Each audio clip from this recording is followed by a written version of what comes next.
4 અવસ્થાઓ. પહેલો છે તમારો ધર્મ, બીજું છે પૈસા કમાવા, ત્રીજું છે પ્રેમ થવો, લગ્ન થવા, અવર સેક્સ્યુઅલ લાઈફ, અને ચોથું છે મોક્ષ. પહેલું ને છેલ્લું ભગવાને કીધું તારે કરવાનું. શું કીધું? ધર્મ અને મોક્ષ કોના હાથમાં છે? તારા હાથમાં. પૈસા કમાવા ને જીવનસાથી કોના હાથમાં છે? મારા હાથમાં. આપણે શું કર્યું? આ બે હું કરું ને આ બે તું કર, આ લોચા એમાં પડ્યા. પૈસા કમાવા ને મોક્ષ, ધર્મ અને મોક્ષ માટે આપણે જીવન જજુમવાનું, અને પૈસા કમાવા ને જીવન સાથી ઈશ્વર પર છોડી દેવાના છે. મળવા ના મળવા, થવા ના થવા, એ બધું એના હાથ. પણ આપણે તો કે પૈસા તો બાપુ, જેને પૂછો ને ક્લાસ 1ની પરીક્ષા કેમ? રૂપિયા હારા મળે ને. જેને પૂછો પોલિટિક્સમાં કેમ? રૂપિયા હારા મળે ને. શું ગાંધીજીએ પૈસા લીધા હતા? સરદાર પટેલે પૈસા લીધા હતા? પણ સાહેબ તકલીફ શું છે? વિદ્યાર્થી મિત્રો, ગંભીર પ્રશ્ન તમારી સામે મૂકું છું. જે દેશમાં પટાવાળા બનવા 12મું પાસ જોઈએ ને, એ દેશમાં MLA MP કે મિનિસ્ટર બનવું ત્યાં અંગૂઠા છાપ ચાલે ને ત્યાં હાથ થાય. સમાજ દિવેલ પીધેલો જ હોય. હું શું કરું? શિક્ષણ મંત્રી કોણ હોવો જોઈએ? ગુજરાતનો બેસ્ટ શિક્ષક હોવો જોઈએ. આરોગ્ય મંત્રી કોણ હોવો જોઈએ? ગુજરાતનો બેસ્ટ ડૉક્ટર હોવો જોઈએ. નાણામંત્રી કોણ હોય? ગુજરાતનો બેસ્ટ ચીફ ઇકોનોમિસ્ટ. આ બધા હોય. બહુ ગંભીર પ્રશ્ન છે, એટલે કોઈ તમારા માટે નહીં કરે. હું જે વાત કહેવાયો છું એ આપણી પ્રાચીન સભ્યતા છે, જેના માટે તમે લોકો ભણો છો. અને એ જો જીવનમાં ઉતારી દીધું ને, તો કોંગ્રેસ આવે, ભાજપ આવે, કોઈ બી આવે, તમારા જીવનને કોઈ ફરક પાડી શકવાનું નથી.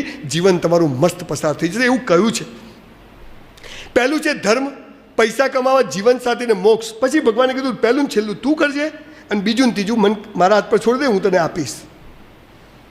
હવે 4ની વ્યાખ્યાઓ આપણને સ્કૂલમાં ખોટી શીખવાડી, કોઈએ સાચી કીધી જ નહીં. પહેલું છે ધર્મ. ધર્મ એટલે શું? હિન્દુ, મુસલમાન, ક્રિશ્ચન, આ ધર્મ છે. પર્વતની ટોચ પર જવાના રસ્તા છે, જેને જે રસ્તે જવું હોય જાય.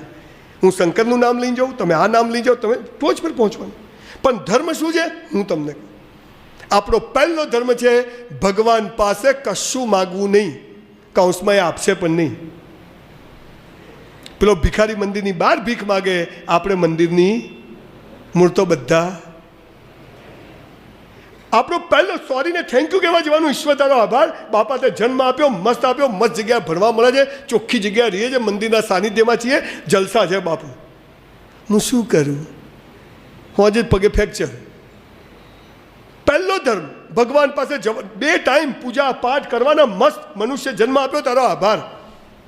ઉઠીએ હવાર પથારીમાંથી, અહીં તો બધું શીખવાડે છે, કરાગ્રે વસ્તતે લક્ષ્મી કરમૂલ, જે તમને શીખવાડ્યું, ઈશ્વરનો આભાર માની દિવસનો શરૂ. આ આપણો પહેલો ધર્મ. ભગવાન બધા માટે સરખી રીતે કામ કરે છે. 10 માળના બિલ્ડિંગ પરથી નરેન્દ્રભાઈ, સોનિયા ગાંધી, કેજરીવાલને દારૂડિયો પડે ને, બધા નીચે જ પડે. નરેન્દ્રભાઈ ધીમે ધીમે પડે, આમ વડાપ્રધાન છે, અને સોનિયા ગાંધી તો ઉપર જ જાય, સ્ત્રી સશક્તિકરણ, અને કેજરીવાલ તો લટકી જ જાય. એવું થાય. અને દારૂડિયો બે ના. કેમ? જમીનમાં જે ગુરુત્વાકર્ષણનું બળ છે એ દેખાતું નથી, પણ છે. એ બધા માટે કેવી રીતે કામ કરે છે? તમે પડો, ખેંચે. તમે મહેનત કરો, બદલો આવે. તમે સાહસ કરો, સિદ્ધિ મળે. આપણે નથી પડતા, નથી સાહસ કરતા, નથી મહેનત કરતા, એટલે કશું મળતું નથી. વિદ્યાર્થી મિત્રો, વેકેશન પડે ને 6 મહિને એકવાર કરિયાણાની દુકાન પર મહિનો મફત કામ કરજો, મહિનો પેટ્રોલ પંપ પર મફત કામ કરજો, મહિનો મંદિરમાં સેવામાં જજો, મહિનો ગમે તે ચાની લારી પર કપ રકાબી જોજો. એ જે તમારું ઘડતર થશે ને, આ સ્કૂલ કોલેજોમાં નહીં થાય. આ યાદ રાખજો. આ કરો. પહેલો ધર્મ છે ભગવાન પાસે કશું માગવું નહીં, સોરીને થેન્ક યુ કહેવા જોઈએ. તમને ખબર છે હું સેમિનાર કેમ મફત કરું છું? ગાળો નથી. ઘેર ફ્લેટ મકાનો વેચું પૈસા ના આવે. પણ મારી અભણમાએ મને સાહેબ એક સરસ વાત શીખવાડી હતી. મને કે તાર જોઈએ જ શું? જે જોઈએ કર. ઘઉં જોઈએ તો ઘઉં વાવવા પડે, બાજરી જોઈએ તો બાજરી વાવવી પડે, ગુલાબ જોઈએ તો ગુલાબ વાવવા પડે, કોટા જોઈએ તો કોટા વાવવા પડે. તો કુદરતી નિયમ શું કહે છે? જે જોઈએ તે કરો.